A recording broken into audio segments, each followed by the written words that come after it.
Hello and welcome to CLEA'S World. I am Clea, and today I would like to share with you more of the information I've received from the 25th dimension during my last QHHT Hypnosis session. I'll be reading from a transcript of the session, and when I refer to Lorrayne, I'm speaking to my practitioner who's asking me questions I prepared in advance of the session. And when I refer to me, I'm speaking to myself under hypnosis, which means that the answers are coming from the 25th dimension. I'm going to start reading here, but before I do, I'd like to thank you as always for subscribing, liking, and commenting. I always like to hear from you, even if you just stop by and say hi. It's all good. All right, in this section of the transcript, we talk about more dreams that I've had and that are relevant, I think are relevant, and that's why I asked the 25th. And then, of course, when they give me the answer, I realize what they're referring to in full, and I might have a hint most of the time. That's how I know that they are meaningful, but I always enjoy how the 25th adds depth to all these explanations to all these dreams and the meaning behind them. And these are all about the work we're doing in the background. So that's why I enjoy sharing them with you. And I know that many of you enjoy them as well. So here we go. Lorrayne, this is a dream from the 27th of March. I went into a house. I was following Roberta Marchiondelli, and I have to say, Lorrayne pronounced this great, and this is not an easy name to pronounce. So shout out to Lorrayne for being really impressive, I have to say, with this pronunciation. The stuff she puts up with to make these BQA sessions go through, I tell you, that girl. All right, she was an adult. We were looking for her friends, and she turned a corner. To cut time, I went through the galley-style kitchen, but when I found her, she had become a 6-year-old child. I saw this child run in front of me and turn around to smile at me like she knew me. I couldn't see Roberta anywhere. I followed this child for a few seconds before I realized it was Roberta as a child. So to go back to normal, I retraced my steps, going to the kitchen in reverse and then turning the corner like Roberta had done, and there she was like before. Then we found Deborah in a little area where she was giving a massage to her mom or someone else. We were chatting and then decided to leave the house and go out. On the way out, Johan, this trooper, who's another friend, was there. I was following him and we went through a bathroom. I told him we had to go back, but the bathroom had several doors and he took a different one to get out than the one we had come in from, and we were stuck. It felt like a loop. So I told him we had to use the same door to get out, and we retraced our steps and everything was fine. Then I found some bracelet on the floor. I thought it belonged to someone who had lost it. I kept walking and found this girl who was dealing with a younger girl who was being sucked into an open safe. I tried to stop this from happening. I knew the young girl should not go into the safe, but I was a second late and she had turned into a screeching demon. But I knew the bracelet in my hand belonged to her and that it protected her, which is why this was happening now that she had lost it. I was still about 12 feet away from the safe, so I threw it at her, wanting to break the spell. In throwing it at her, I must have dislodged a big emerald ring that flew out of the safe. This cursed ring was the cause of the transformation, so the girl transformed back into her old self. The ring was too dangerous for us to hide somewhere. So when I saw the older other girl wrap something up using some black embroidered fabric, which created a magic seal of some kind, I told her to wrap the ring in this fabric and to ship it back to the seller and tell her it had bad vibes because I knew the sender could cleanse it, since she sold crystals and knew what to do. Then we went outside the house, and this girl was showing me that she had several groups of cats and that they had lots of kittens. I told her that she had to neuter them, or there would be way too many. This dream freaked me out a little bit. Not only was it unsettling and ugly in parts, but this thought came to me that in this house, everything is present. So I think it was New Earth where everything will be present and we will have to integrate things. I started thinking, have we been lulled into a hell-like place? Of course, this makes no sense. I realized very quickly as soon as I became less emotional. But it was a perturbing dream, even though I easily reversed everything that was happening and I was hanging out with friends. I think it refers to the integration work we will have to do, including integration of the dark. But we will make it out and see the light eventually without a lot of work. Please comment. Me. Yeah, so yes, and Claire is aware that she very quickly, and we referred to this earlier, she now very quickly sees through things and integrates things. And again, we all integrate much faster because we've done so much work. And again, everything is quickening. So this is just an example of it. The fact that she did wake up very rattled, especially by the scene of this little girl turning into a demon. But she realized, and even in the dream, she reversed it very quickly because she realized right away, she knew this was basically the dark that we'll have to integrate. And even the symbol of the ring that was displaced and now gets sent back to the ring maker or the person who had found the ring or sold the ring is because we are separating. We are now saying it's the people that are doing the wrong thing. We're seeing it's this thing, which is the game, right? It's the game we've been playing. But now we are resetting. And what are we doing? We're resetting everything. So that's what that represented. So that's the part I read with Clea. Now, the rest was also very challenging because Clea was trying to hold on to 3D reality, saying, I turn right and it's just me turning right. And the right looks just like the place I just left. I'm inside an apartment. That's all that's happening. I'm going to this room. Except all of a sudden, she goes into a room, but because she's taken the wrong door, almost like in a magic room where there are a bunch of doors and you don't know what you're going to find behind them, all of a sudden we're in a parallel reality. And the parallel reality was represented, for example, by the fact that she's running after this girlfriend of hers who's the same age as her. She's an adult. And all of a sudden she turns into a child. And you realize it's the same person. So very much she was dealing with how things are going to be on your earth. And they're going to be pretty freaky. And they were laughing. Not in a bad way, but because, think about it. There's going to be no veil. We really, from a conscious level, don't know what that means. Don't know what that equates to.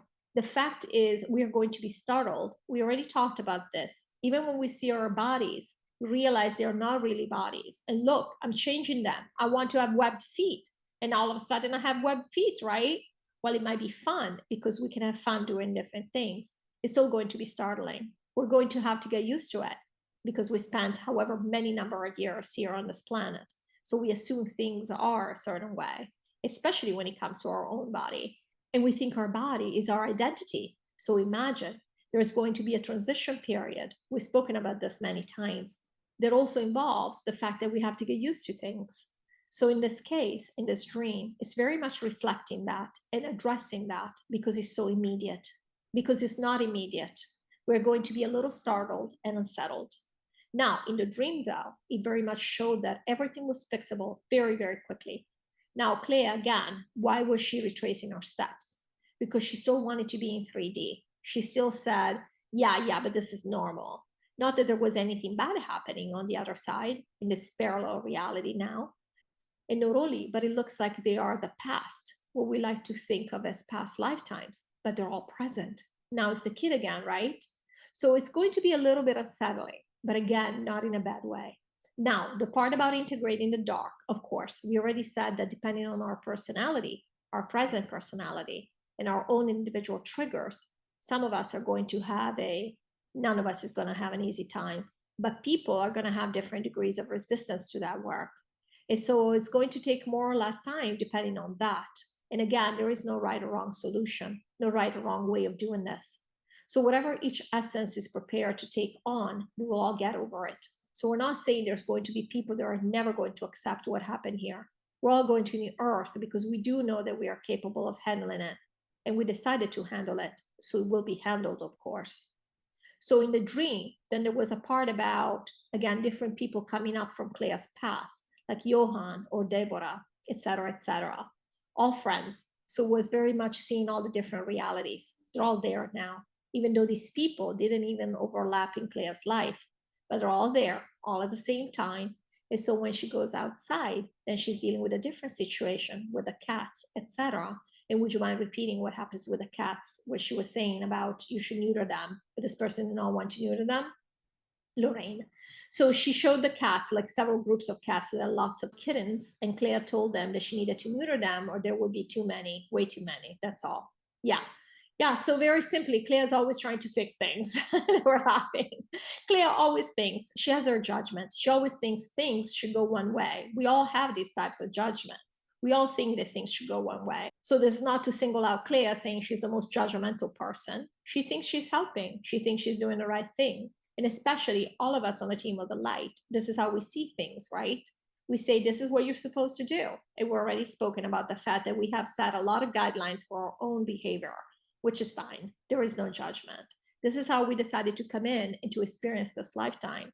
There are a lot of other people that don't make the same guidelines for themselves, or even the same amount of guidelines that we have. But we already said, because of the density here, and because of the unbalanced polarity, we had to make guidelines, put up pickets for ourselves, because otherwise it would have been so easy to slide. Whereas we really had to resist. It wasn't a matter of going with the flow here for the team of the light. It was a matter of resisting the dark, because the dark has been so prevalent. So all of this makes sense. So yeah, in this last scene, we're seeing Clea saying, well, this is the right thing to do. And they were laughing again, because again, right? It was the right thing to do. And what is the right thing to do? The other person doesn't think so. So that's all there is to it. We're all free to do whatever we want. There is no judgment. Lorraine, thank you. Okay, we'll go to final messages for Clea. And as you know, I share these because, again, the message is always universal. So it might have been, insert your name here and it will probably, it'll probably resonate with you. All right, me. Yeah, so final message for Clea. Clea is very emotional. And while she's happy, she's been much happier. The truth is she's happier because she's been focusing, and she told you about this, Lorraine, she's been focusing very heavily, very intently on 3D reality. In fact, she's planning on getting very, very busy with 3D very soon, because she needs to stay occupied, really. And this has allowed her to pretend that everything is still the same, especially the fact, and this is really what has caused the precipice here, is that her best friend has left.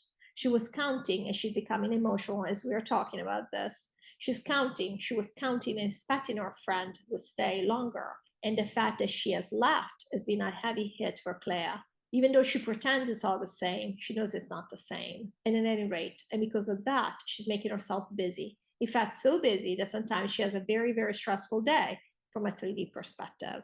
Just like yesterday, for example. And she was really looking forward to connecting with you and with us today for that reason, to have a little bit of respite. But yeah, basically, so the message for her is, because she is so emotional, really is to focus on 3D and just let it go. There is nothing to worry about. The YouTube channel, there is nothing. Don't worry about your friend. Your friend is fine. She'll find her way back. She knows what she's doing. You don't need to worry about her. Because that's the other thing. Clea was worried that she was being brainwashed because these people don't sound, and they were laughing here. Even when they had SSS, so these are the people that this person is listening to. Even when they had SSS, didn't sound positive. Let's put it this way. Clea was very concerned when she heard the stuff that they believed in. And even to start with, Clea was concerned.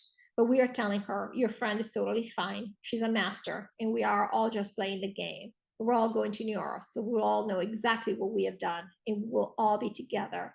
There's nothing bad is going on here. Everything is perfect as it is. There's nothing that needs to be changed.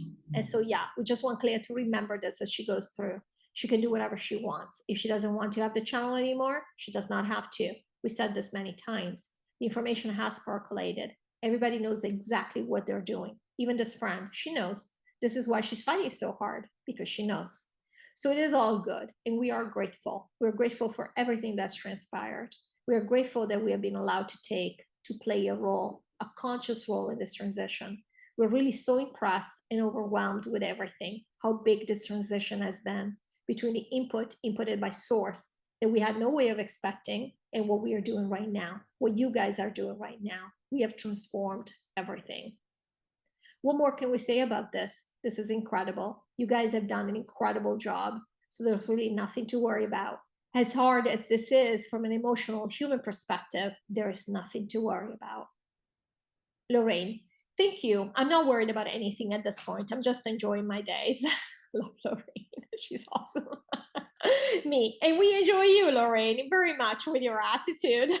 Lorraine, thank you. Me. Maybe you can cheer up Clea when she gets a little emotional. And we're all laughing. I'm glad they always have a good time, these guys. Lorraine, absolutely. Me. Okay, so message for you, Lorraine. So you have been amazing throughout this entire process. Of course, it is not by chance that you find yourself in this position, because you have been not only aligning, even in a physical manner, you've been aligning for this entire lifetime, and of course for other lifetimes as well. Because the fact is, we decided to go to New Earth when we announced the takedown, when we decided on the takedown. It's not something we decided in this lifetime.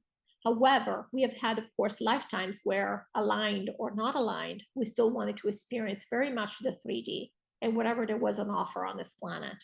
which we already know is not being very high vibrational. And again, there's no judgment. So it's just what you wanted to experience in the moment. Even in this lifetime, you specifically, Lorraine, have had very many brushings, or we should say run-ins with the dark, as you said yourself.